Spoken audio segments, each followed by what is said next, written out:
Bonjour et bienvenue sur les vitamines du royaume pour ce dernier témoignage de la foi. Avant que je vous le livre, j'aimerais vous dire que c'est pour la gloire de Dieu et que moi je suis un homme comme vous et que ma femme est une femme comme toutes les dames. Nous ne flottons pas sur un nuage, d'accord? Mais ce que vous allez entendre est vraiment quelque chose d'extraordinaire et j'aimerais, le message que je vais faire passer avant que vous entendiez ça, c'est la foi. La foi déplace les montagnes, la foi est capable de faire des choses incroyables, des prodiges, tout ce qu'on veut. Ça, c'est la foi. Et quand on s'appuie sur Dieu, Dieu honore toujours la foi. Donc voilà, ça c'était en 2009. Moi, j'habite dans un pays de montagne. À l'époque, j'avais un travail qui est quand même assez stressant, etc. Et moi, j'allais souvent me ressourcer à la montagne parce que c'est à la montagne que Dieu souvent me parle. Des fois, il me donne des chants prophétiques et je chante sur les sommets. Puis quand j'arrive à la maison, j'ai perdu la mélodie, mais les paroles restent. Et il y avait notamment un chant, ça s'appelait « La lumière chasse les ténèbres », un chant vraiment merveilleux. Donc, c'était une période où je méditais sur la foi, et ce samedi-là, je me suis dit « Ah, il fait beau, je vais aller à la montagne ». Alors, heureusement, ici en Suisse, pour atteindre les sommets, on peut quand même aller un bout en voiture. Mais quand même, pour aller là où j'avais envie d'aller, c'était quand même 4h30 de marche. Donc, et c'est raide, hein. Donc, voilà, je suis parti. Puis, au lieu de suivre le sentier que je connaissais, j'ai dit, mais moi, je vais couper, je vais monter droit. Bon, je peux vous dire que mes mollets ont souffert. C'était vraiment difficile. Mais pendant la montée, je n'ai pas cessé de méditer sur la foi parce que j'avais lu une petite brochure de la foi. Et je sais que la foi est indispensable parce que le Seigneur dit que « Et mon juste vivra par la foi ». Mais la foi, le petit livre que je lisais là, montrait que c'est vraiment possible, au travers de témoignages, de déplacer les montagnes. Puis je méditais là-dessus, puis je disais, oui, Seigneur, si ça a été possible pour cet homme-là qui a écrit ce livre-là, ça doit être aussi possible pour moi. Et ce que j'ai lu, ça m'a monté la foi. À un moment donné, je me disais, Seigneur, j'ai pas pris le bon chemin, mais aide-moi à arriver au sommet, parce que, vous savez, quand vous allez sur une crête, puis que le dernier bout, c'est presque vertical, c'est vraiment difficile. Et je disais, non, je veux ni tomber, ni quoi que ce soit. Et voilà, donc c'est dans la souffrance que je suis arrivé au sommet de la crête. Alors, pour bien vous rendre compte, au sommet de cette crête, c'est une crête qui fait, on va dire, peut-être 4 mètres de large. Mais d'un autre côté, on a la pente sur laquelle je suis monté, puis de l'autre côté, on a la vallée du Rhône, où alors là, si vous tombez, il y a des 50, 100 mètres de chute ou 200 mètres de chute, c'est des apics. Bon, quand je suis arrivé au milieu de cette crête, parce qu'il faut quand même être prudent, de temps en temps, j'allais au bord pour voir, mais quand je suis arrivé au milieu de cette crête, il y avait un vent absolument incroyable qui soufflait. C'était presque mystique, hein. C'était un vent qui soufflait. Et là, je rendais gloire à Dieu, je rendais grâce à Dieu, je louais Dieu, j'adorais Dieu. Et dans cette atmosphère, je me tourne vers la vallée d'où je suis monté et je vois un point au milieu de cette vallée, ça devait être un oiseau. Et le Saint-Esprit me dit, appelle cet oiseau. Alors, vous savez comment on est. Enfin, comme moi, j'étais comme ça. Je me tourne, puis je dis, bel oiseau, viens vers moi. Le Saint-Esprit me dit, non, c'est pas comme ça, c'est pas comme ça qu'on doit appeler. Je me retourne vers l'oiseau, j'ai dit, au nom de Jésus, je te commande de venir vers moi. Voilà, puis j'ai regardé. Et puis, l'oiseau a disparu complètement de l'autre côté de la vallée. Bon, j'ai dit, bon, ok, j'ai continué ma marche, je continue à louer Dieu. Je dis, Seigneur, toi tu m'as dit de prononcer la parole, moi j'ai prononcé, ça c'est plus mon problème. Moi j'ai prononcé avec foi que ce point-là, cet oiseau vienne vers moi. Maintenant ça c'est ta part, moi j'ai fait ma part. Et je louais Dieu, je louais Dieu. Et j'ai fait à peu près, peut-être 300 mètres dans cette atmosphère. Je dépasse une cabane de montagne qui était juste là. Et je commence à cheminer sur une petite route pour aller vraiment assez loin là-bas.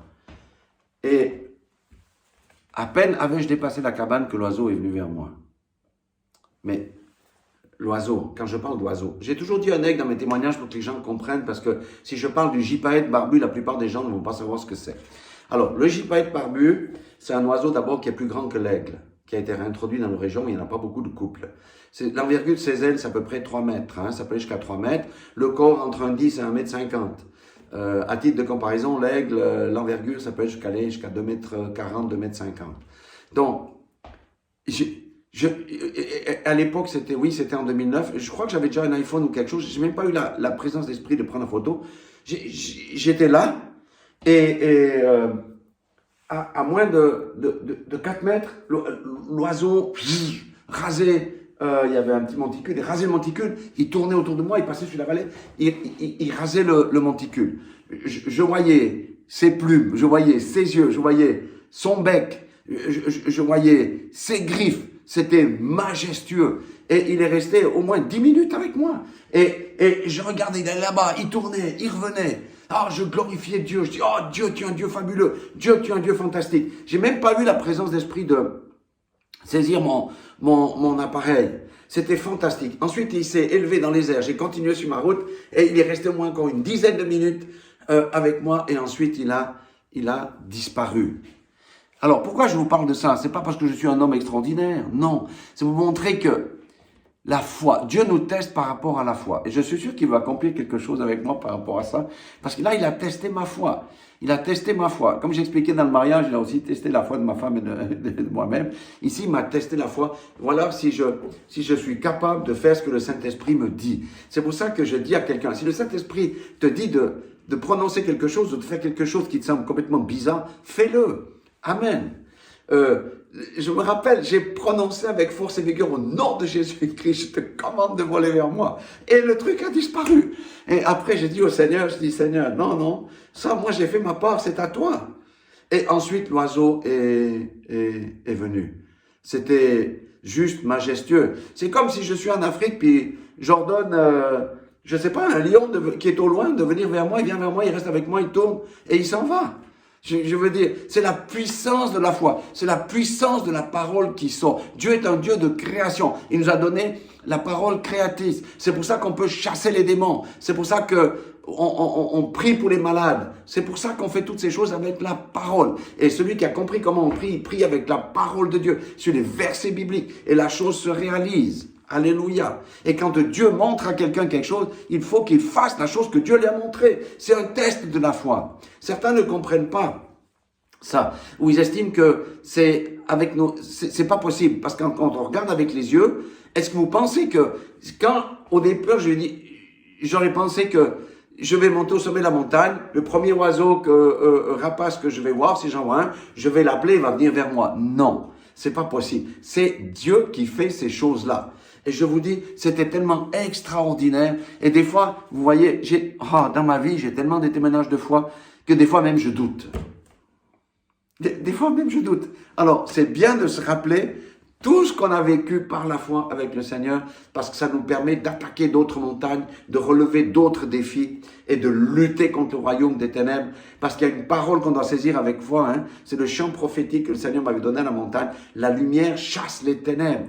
Et si le Seigneur a dit, vous êtes la lumière du monde, je suis la lumière du monde, vous qui m'écoutez, vous êtes la lumière du monde, et la lumière chasse les ténèbres. Alléluia. C'est pour ça que nous devons dégager quelque chose autour de nous. Bien entendu, il ne faut pas vivre dans la compromission. Si on est dans la compromission, on a les ténèbres en nous, et les ténèbres ne peuvent pas chasser les ténèbres. Voilà ce que je voulais vous partager. Je vous le dis, il n'y a rien d'impossible à Dieu. Il n'y a rien d'impossible à Dieu. Dieu, en fait, vous savez, dans la vie, on a plein de portes. Il y a des portes où c'est marqué. Il y a des portes qui te disent emploi, mariage, qui te disent enfant, qui te disent des tas de choses. Et puis, il y a des portes où c'est marqué impossible. Il y a le nom de ce que vous recherchez, c'est marqué impossible. Sachez que Dieu est le Dieu des impossibilités et Dieu apprécie travailler sur les portes où c'est marqué impossible parce que lorsqu'on le met vraiment, on le porte, notre Seigneur, on lui dit, Seigneur, à l'homme c'est impossible, mais à toi c'est possible, ouvre cette porte. Et par la foi, je vois déjà que cette porte va être ouverte, et cette porte-là va être ouverte, et le Seigneur va l'ouvrir. Alléluia. Bon, je ne veux pas trop prêcher longtemps là-dessus, juste pour vous dire que foi et obéissance, hein, ça marche ensemble avec deux jambes. Foi et sanctification, c'est aussi deux jambes, parce que nous savons que Dieu n'exauce pas les pécheurs. Voilà, soyez tous bénis, soyez raffermis, cherchez la face de Dieu, priez avec conviction, avec foi, prononcez, utilisez votre bouche, et vous verrez des choses qui vont changer dans votre vie. Soyez tous bénis dans le nom puissant de Jésus-Christ de Nazareth. La gloire à notre Dieu qui est le Dieu des impossibilités, le Dieu des miracles, le Dieu des prodiges, le Dieu de la guérison. Oui, le Dieu auquel rien ne résiste. Soyez tous bénis dans le nom puissant de Jésus-Christ. Amen.